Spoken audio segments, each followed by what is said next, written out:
Xiaomi நிறுவனம் ரெட்மியின் புதிய ஃபோனான Redmi 9 பவரை லான்ச் பண்ணியிருக்காங்க. இன்றைக்கி இந்த வீடியோவில் இந்த ஃபோனோட ஃபர்ஸ்ட் இம்ப்ரெஷன் தான் பார்க்க போகிறோம். இந்த ஃபோன் Qualcomm Snapdragon 662 ப்ராசஸர் கொடுத்துருக்காங்க. மேலும் இதில் 4GB RAM மற்றும் 64GB and 128GB ஸ்டோரேஜ் சாய்ஸில் கிடைக்குது. இந்த ஃபோனின் பின்புறம் பார்க்கவே இன்ட்ரெஸ்டிங்காக இருக்குது. இதில் ஒரு கூல் ஃபினிஷ் மற்றும் குவாட் கேமரா செட்டப்பும் கொடுத்துருக்காங்க. இதில் ப்ரைமரி கேமரா 48 MB இருக்குது. இந்த ஃபோனில் 2 நாள் யூஸ் பண்ணதில் ரெட்மி ரொம்பவே நல்ல சாலிடான ஃபோனாக இருக்குது அப்படின்னு சொல்லலாம். ஏன்னா இந்த ஃபோனில் கால் த டியூட்டி மொபைல் கேம் விளையாடும்போது நல்ல ஃப்ரேம் ரேட் மற்றும் மீடியா கிராஃபிக்ஸும் ரொம்ப நல்லா இருக்குது.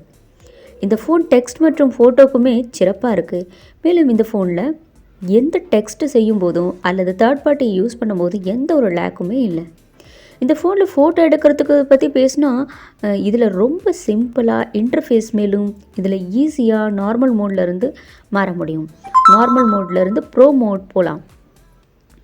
மற்றும் 12 MB இருந்தும் 48 மெகா பிக்சல் வரைக்கும் ரெசல்யூஷன் நீங்களே சூஸ் பண்ணிக்கலாம்.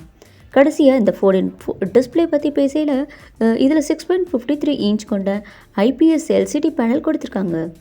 மேலும் இதில் 400 nits பிரைட்னஸ் கொடுத்துருக்காங்க. இந்த ஃபோனின் மூவி மற்றும் கண்டென்ட்டும் ரொம்பவே நல்லா இருக்குது. எந்த ஒரு ரொம்ப நல்ல எக்ஸ்பீரியன்ஸும் தருது. கடைசியாக இந்த ஃபோன் பேனல் ரொம்பவே அசத்தலாக இருக்குது. மேலும் ரெட்மியின் லோகோ சைடில் இருக்கிறது ரொம்ப நல்லாயிருக்கு. இந்த ஃபோனின் டாப்பில் பார்க்கும்போது IR பிளாஸ்டர் மற்றும் 3.5 mm கொண்ட ஹெட்ஃபோன் ஜாக் கொடுத்துருக்காங்க. மேலும் கீழ் டைப் சி போர்ட் இருக்குது. மேலும் சைடில் பார்த்தீங்கன்னா மவுண்டட் ஃபிங்கர் பிரிண்ட் சென்சார் இருக்குது. இதுவும் ரொம்பவே அழகாக இருக்குது. இந்த ஃபோனின் பேட்டரி பற்றி பேசல 6000 mAh பேட்டரி கொடுத்துருக்காங்க. எனக்கு இந்த ஃபோனின் ஃபர்ஸ்ட் இம்ப்ரெஷன் எப்படி இருந்துச்சு? கமெண்டில் கண்டிப்பாக கமெண்ட் பண்ணி சொல்லுங்கள். இன்னும் நீங்கள் டிஜிட் தமிழ் யூடியூப் சேனலில் சப்ஸ்கிரைப் பண்ணலை அப்படின்னா சப்ஸ்கிரைப் பண்ணிக்கோங்க. கூடவே அந்த பெல் ஐக்கானையும் கிளிக் பண்ணிக்கோங்க. நன்றி.